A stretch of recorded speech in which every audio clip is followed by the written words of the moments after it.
కర్గ్ దీవిలో ఉన్నటువంటి ఆయిల్ క్షేత్రాల జోలికి మాత్రం ఇంతవరకు అమెరికా పోలేదు, ఇజ్రాయెల్‌ని పోనివ్వలేదు.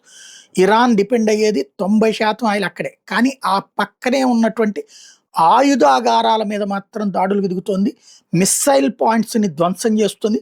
హార్ముజ్ జలసంధి సమీపంలో ఇరాన్ మిస్సైల్ కేంద్రాలను ధ్వంసం చేయడానికి అమెరికా సైన్యం 5,000 పౌండ్లు అంటే 2,268 కిలోల బంకర్ బస్టర్ బాంబులను ప్రయోగించింది. ఈ విషయాన్ని అమెరికన్ సెంట్రల్ కమాండ్ అధికారికంగా చెప్పింది. ఈ ప్రాంతంలో ఇరాన్ యాంటీ షిప్ క్రూయిజ్ మిస్సైళ్లు విదేశీ నౌకలకు ముప్పుగా మారని, అందుకే శక్తివంతమైన బాంబులు ప్రయోగించినట్టు స్పష్టం చేసింది. అక్కడ ఏంటంటే అంతా ఒక దీవి ఖాళీగా ఉంటుంది, ఇసుక ఉంటుంది. ఆ పైకి ఏమీ కనబడవు. ఆ అడుగున 500 మీటర్ల లోపల దాకా బంకర్ల తరహాలో ఒక నగరమే ఉంది.